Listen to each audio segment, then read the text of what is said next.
Hello friends, स्वागत आपका home tuition channel पे। दोस्तों, आज हम आपके लिए हिंदी का प्रैक्टिस सेट लेके आए हैं जिसमें हम 25 क्वेश्चन डिस्कस करेंगे। दोस्तों, अगर आप SSC GD 2021, CISF head constable, SSB head constable की तैयारी कर रहे हैं तो ये मॉक टेस्ट, ये प्रैक्टिस सेट आपके लिए काफ़ी इंपॉर्टेंट है।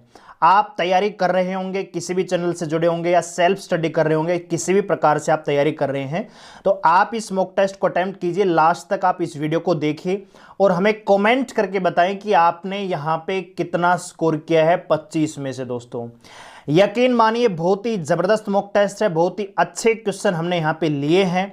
आपको मज़ा आएगा और आपको ये पता भी लगेगा कि आप यहाँ पे कितने पानी में स्टैंड करते हैं। दोस्तों, ठीक है, तो वीडियो को लाइक करें, शेयर करें और चैनल को सब्सक्राइब कर लें। चलिए शुरू करते हैं आज का ये पहला मॉक टेस्ट एसएससी जीडी 2021। दोस्तों, अभी कुछ ही दिनों में हम आपके लिए लाइव क्लास भी लेके आएंगे। मैथ, रीजनिंग और हिंदी का लाइव मॉक टेस्ट हम आपको देने वाले हैं। तब तक इंतजार कीजिए और अपना प्यार और सहयोग बनाए रखिए। चलिए शुरू करते हैं। तो दोस्तों, ये हमारा पहला मॉक टेस्ट है और लेते हैं पहला सवाल। पहला सवाल है कि शीला अपने कपड़े स्वयं धोती है, रेखांकित शब्द सर्वनाम शब्द का उचित भेद कौन सा है। यानी स्वयं जो यहां पे शब्द लिखा हुआ है इसका आपको सर्वनाम की कैटेगरी बतानी है कि किस कैटेगरी का, किस प्रकार का ये सर्वनाम है। दोस्तों, शीला अपने कपड़े स्वयं ही धोती है या स्वयं धोती है, तो इसमें जो सर्वनाम शब्द है वो कौन से भेद का है। पुरुषवाचक सर्वनाम है, निजवाचक है या निश्चयवाचक है या इनमें से कोई नहीं। तो दोस्तों, शीला अपने कपड़े स्वयं ही धोती है, यानी यहां पे जो आंसर आएगा ऑप्शन बी, निजवाचक सर्वनाम आ जाएगा। दोस्तों, अगला सवाल है दोस्तों, स्वच्छंद संधि में कौन, यानी स्वच्छंद शब्द में कौन सी संधि है। स्वच्छंद शब्द में कौन सी संधि है। विसर्ग संधि, दीर्घ, गुण या व्यंजन संधि। तो दोस्तों, जो स्वच्छंद शब्द है इसमें जो संधि है वो आएगी आपकी ऑप्शन डी, व्यंजन संधि। जी हां दोस्तों, जब हास्य या दीर्घ स्वर के बाद 6 वर्ग आता है तो 6 के पहले च चढ़ जाता है। यहां पे अगर दोस्तों स्वच्छंद की आप अगर संधि विच्छेद करेंगे तो वो बनेगा स्व प्लस में छंद। दोस्तों, ठीक है, तो यहां से क्या निकलेगा, ए निकलेगा, यहां से क्या निकलेगा, छ निकलेगा, ए प्लस छ, यानी हास्य या दीर्घ स्वर की, यानी जो छोटा स्वर है या बड़ा स्वर है उसके साथ अगर छ मिलाप करता है तो यहां पे जो मिलता है दोस्तों आधा छ और पूरा छ हो जाता है, यानी छ से पहले च चढ़ जाता है और यह बन जाता है स्वच्छंद। दोस्तों, ठीक है, तो संधि विच्छेद पूछे तो स्व प्लस छंद आएगा, शब्द होगा स्वच्छंद। तो आंसर आ गया यहाँ पे ऑप्शन डी, व्यंजन संधि। यहाँ पे दे भी रखा है संधि विच्छेद आपका, यहाँ पे इस प्रकार से ये बिलोंग करता है दोस्तों, स्व प्लस छंद। ठीक है, आगे बढ़ते हैं अगले क्वेश्चन पर। कह रहा है कि ग का उच्चारण स्थान कौन सा है। जो वर्ण ग है इसका उच्चारण स्थान कौन सा है। मुर्दा है, कंठ है, तालु है या दंत है। तो दोस्तों, क जो ये जो ग है ये क वर्ग का वर्ण है। जो क वर्ग होता है उसका ये चौथा शब्द है। आप सभी जानते हैं क, ख, ग और ग, यानी गह घड़ी इसको हम कहते हैं। तो इसका जो उच्चारण स्थान आएगा वो आएगा कंठ या कंठ, इसको कहा जाता है। क वर्ग के सारे ही वर्ण कंठ शब्द वाले हैं, तो यहां पे आंसर आ जाएगा ऑप्शन बी, कंठ। ठीक है, आगे बढ़ते अगले क्वेश्चन पर। अपने से बड़ों को सादर संबोधित करने में किस चिन्ह का प्रयोग किया जाता है। अपने से बड़ों को से आदर, यानी आदर के साथ संबोधित करने में किस चिन्हों का प्रयोग किया जाता है। ऑप्शन है प्रश्नवाचक, विस्मयादि बोधक, पुनरुक्ति या तुल्यता बोधक। दोस्तों, तो यहां पे सही आंसर आएगा ऑप्शन बी, विस्मयादि बोधक। जब भी हम अपने बड़ों को आदर के साथ संबोधित करते हैं तो हम विस्मयादि बोधक शब्दों का प्रयोग करते हैं, जैसे भाइयों और बहनों। ठीक है, आइए आगे बढ़ते हैं। अगला सवाल है कि वह स्त्री जिसका पति प्रदेश गया हो या विदेश गया हो, तो वाक्य के लिए एक शब्द चुनिए। वह स्त्री जिसका पति प्रदेश गया हो, इसका सब्स्टिट्यूशन यानी एक शब्द क्या होगा। नवोडा, पर्वत्य से पतिका, प्रोसित पतिका या आगत पतिका। तो दोस्तों नवोड्डा का मतलब होता है जिसकी नई नई शादी हुई है, यानी उस स्त्री की जिसकी नई नई हाल ही में शादी हुई है उसको हम कहते हैं नवोड्डा दोस्तों। ठीक है। पर्वत्य से पतिका होता है जिसका पति विदेश जाने वाला हो, विदेश गया नहीं, विदेश जाने वाला है, उसको हम कहते हैं पर्वत से तय पतिका दोस्तों। आगत पतिका का मतलब है जिसका पति विदेश से आ चुका हो। ठीक है। तो इस सवाल का जो आंसर आएगा कि वह स्त्री जिसका पति विदेश गया हो, उसका आंसर आएगा प्रोसित पतिका, ऑप्शन सी। आगे बढ़ते हैं अगले क्वेश्चन पर। करपालु शब्द का संधि विच्छेद करने पर प्रत्यय के रूप में क्या प्राप्त होता है? तो दोस्तों प्रत्यय वो शब्दांश होते हैं जो किसी भी शब्द के आखिरी में जुड़ते हैं, और यहां पे सवाल पूछा है कि करपालु जो शब्द है इसका अगर आप संधि विच्छेद करेंगे तो प्रत्यय के रूप में आपको क्या प्राप्त होगा? या तो लू छोटा लू या बड़ा लू, या आलू छोटा और या बड़ा। तो यहां पे जो सही आंसर आएगा दोस्तों ऑप्शन ए आएगा आलू। जब आपका इसका संधि विच्छेद करेंगे तो इस प्रकार से बनेगा करपा प्लस में आलू, तो आपको प्रत्यय के रूप में आलू शब्द मिलेगा। याद रखेंगे लू यहां पे छोटा है, ऊ की मात्रा छोटी यहां पे मिलेगी दोस्तों। ठीक है, ये गलती यहां पे हम कर सकते हैं। अगला सवाल है निम्न में से कौन सा शब्द पुल्लिंग है? इच्छा, राष्ट्र, रक्षा या योग्यता। तो दोस्तों हम कहते हैं कि आपकी इच्छा, तो ये क्या है दोस्तों? स्त्रीलिंग है। हम पूछते हैं देश की रक्षा। ठीक है दोस्तों, देश का रक्षा नहीं होता, देश की रक्षा, आपकी रक्षा, राष्ट्रपति की सुरक्षा या रक्षा दोस्तों। योग्यता, आपकी योग्यता क्या है, उसकी योग्यता क्या है, तो योग्यता भी क्या है दोस्तों? स्त्रीलिंग है। लेकिन हम कहते हैं हमारा राष्ट्र, तो ये यहां पे क्या है दोस्तों? पुल्लिंग शब्द है। राष्ट्र यहां पे क्या है? पुल्लिंग शब्द है। अगला सवाल है दोस्तों, शब्द शावक का संधि विच्छेद क्या बनेगा? शब्द है शावक का संधि विच्छेद क्या बनेगा दोस्तों? सा प्लस आवक, से प्लस आवक, सो प्लस आवक या सौ प्लस आवक दोस्तों। तो शावक का दोस्तों संधि विच्छेद बनेगा यहां पे ऑप्शन डी, सो प्लस आवक, क्योंकि दोस्तों ये एक उदाहरण है आयादी संधि का। आयादी संधि का उदाहरण है, यहां पे संधि विच्छेद बनेगा सो प्लस आवक। ठीक है, जैसे हम बोलते हैं पवन, तो पो यहां पे प्लस में आवन, पवन बनता है। नयन, नो प्लस आवन, ठीक है, तो नयन बनता है। इसी प्रकार से यहां पे सौ प्लस आवक बनेगा, ऑप्शन डी। ठीक है, बहुत इंपॉर्टेंट क्वेश्चन है ये। अगला सवाल है बादल घिर आए और बारिश होने लगी, रचना की दृष्टि से ये कौन सा वाक्य है? बादल घिर आए हैं, बादल घुमड़ गुण के घिर के आ गए हैं और बारिश होने लगी है, तो रचना की दृष्टि से कौन सा वाक्य है? सरल वाक्य है, आज्ञावाचक वाक्य है, निषेधवाचक वाक्य है या संयुक्त वाक्य है? तो दोस्तों इसका आंसर आएगा ऑप्शन डी, संयुक्त वाक्य, क्योंकि यहां पे दो क्लोज हैं। एक बार बारिश यानी एक बार बादल घिर के आए हैं, ये एक्टिविटी है, एक क्लोज है इंग्लिश में जिसको हम कहते हैं, और बारिश होने लगी है। इन दोनों ही वाक्यों को और शब्द से जोड़ा गया है, जो कि क्या है कि योज्य चिह्न होता है। ठीक है, तो हम यहां पे कह सकते हैं कि दो वाक्यों को समुच्चय बोधक योजक के द्वारा जोड़ा गया है, और ये दोनों ही यहां पे क्या है दोस्तों? प्रधान वाक्य हैं। ठीक है, मेन क्लोज हैं, और से इनको जोड़ा गया है, तो राइट आंसर आ जाएगा ऑप्शन डी। अगला सवाल है दोस्तों, प्रधानमंत्री ने मंत्रिमंडल की बैठक की अध्यक्षता की। तो यहां पे आपको बताना है कि मंत्रिमंडल का सही रूप क्या रहेगा, वर्तनी आपको यहां पे बतानी है दोस्तों। तो यहां पे याद रखेंगे मंत्रिमंडल में त्रि है वो बड़ी ई की मात्रा नहीं आती है दोस्तों, तो पहला और दूसरा। यहां पे एक और चीज देखने वाली है दोस्तों कि मंडल, ये मंडल नहीं आता, नए वाला मंडल नहीं आता, अणे वाला मंडल आता है। तो यहां पे जो सही आंसर होगा इस सवाल का ऑप्शन सी होगा, त्रि की मात्रा छोटी होगी और अणे वाला मंडल आता है। याद रखेंगे ऑप्शन सी।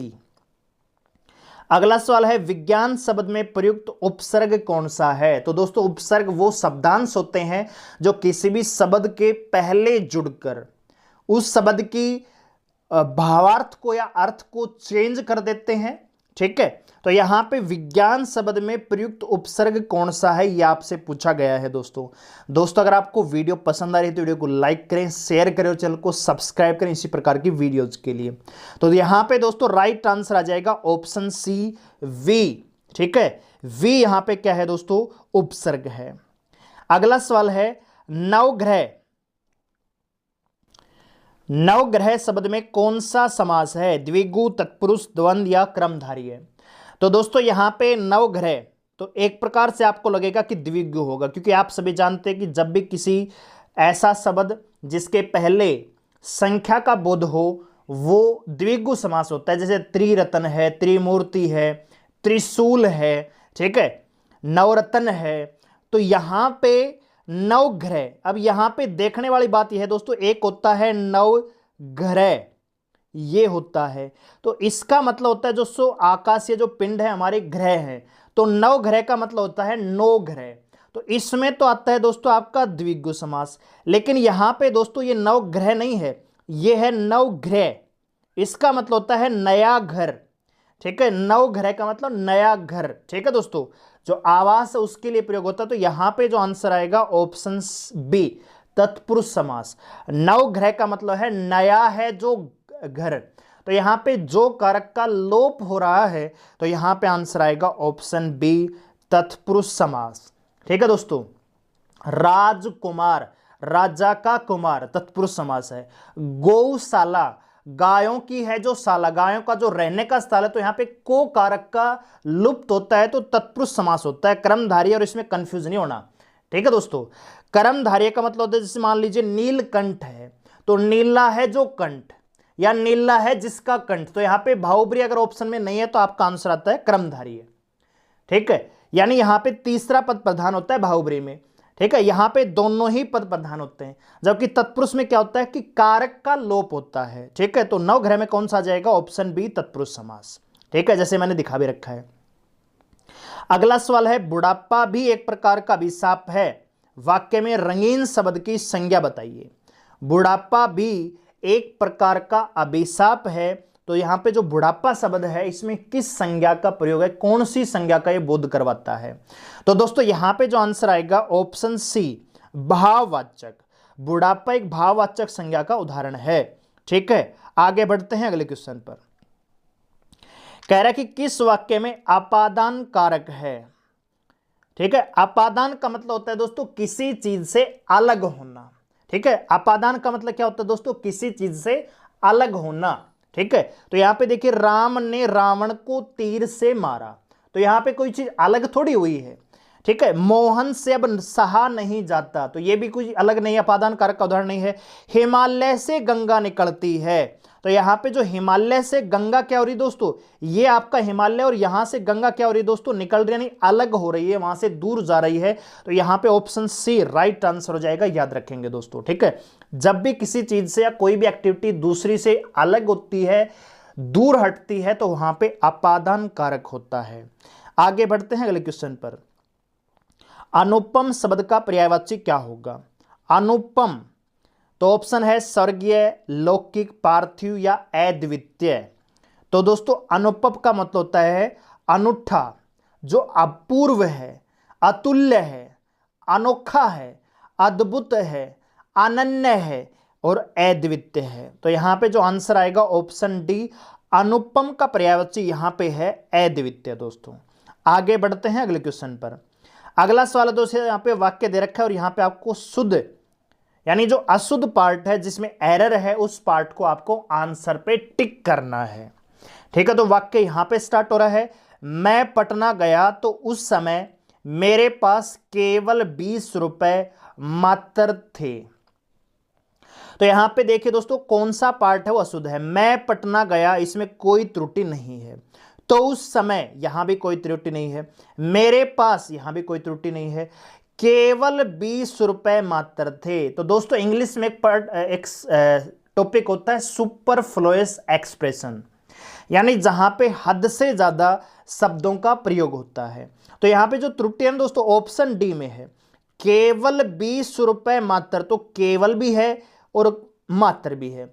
तो यहां पे केवल इतना हो सकता था कि मेरे पास केवल 20 रुपए थे, वही बात को इसने बढ़ा चढ़ा के कहा कि केवल 20 रुपए मात्र, यानी सुपरफ्लुअस शब्दों का प्रयोग हुआ है। तो यहां पे ऑप्शन डी में यहां पे क्या है दोस्तों, त्रुटि है।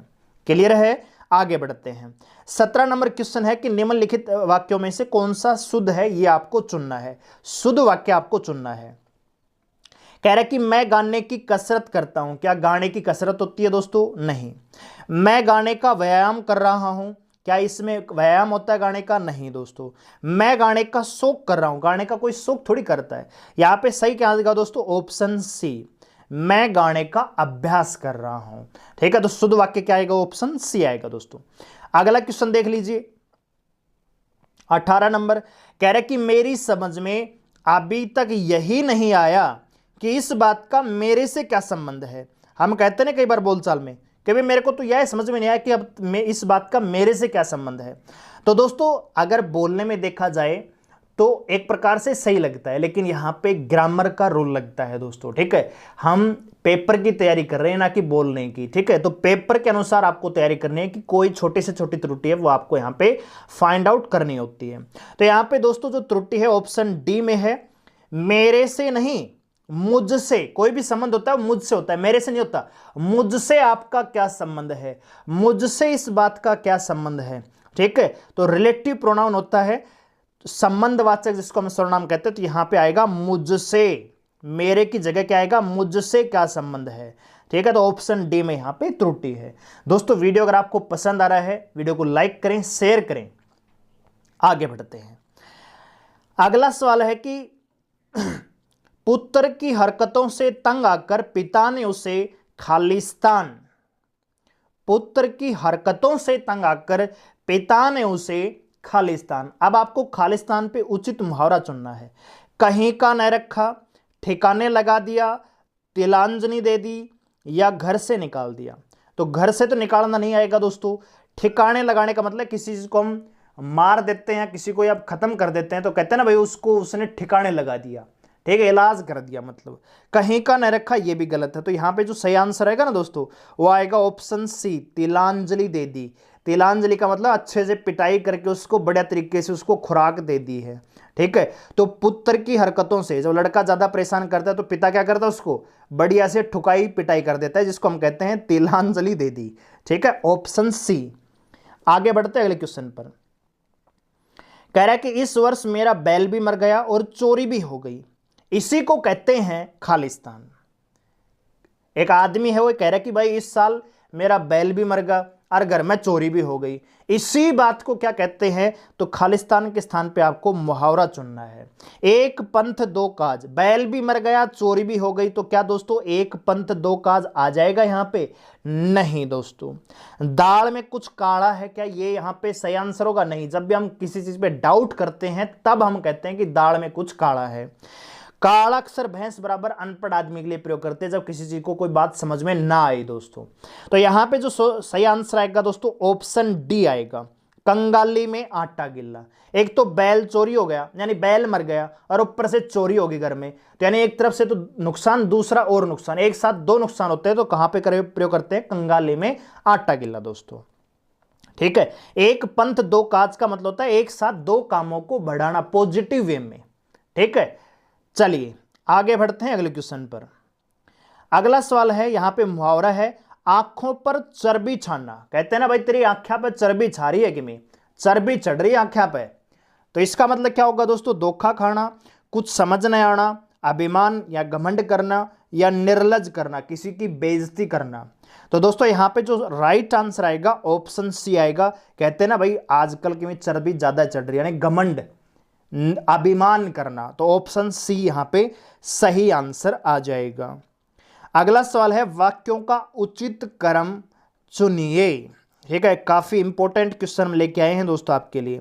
यहां पे आपको अरेंज करना है कि कौन सा शब्द, कौन सा वाक्य है आगे पीछे आएगा। ठीक है दोस्तों, पहला वाक्य ये रहेगा, छठा वाक्य ये रहेगा। पहला वाक्य क्या है? देश में अनुशासन की पुनः स्थापना हेतु, और आखिरी वाक्य है ताकि छात्रों को कर्तव्य और अकर्तव्य का ज्ञान हो सके।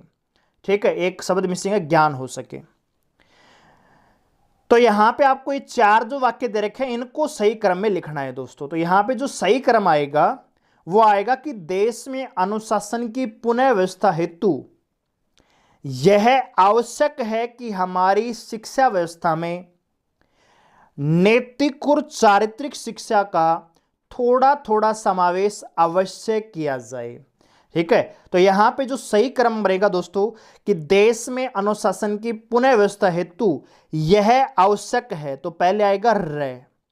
यह आवश्यक है कि हमारी शिक्षा व्यवस्था में नैतिक और चारित्रिक शिक्षा, तो यहां पे आएगा र के बाद वह दोस्तों। नैतिक और चारित्रिक शिक्षा का थोड़ा थोड़ा समावेश, रे अब वह आएगा दोस्तों, और लास्ट में क्या आएगा, अवश्य किया जाए तो ल आएगा।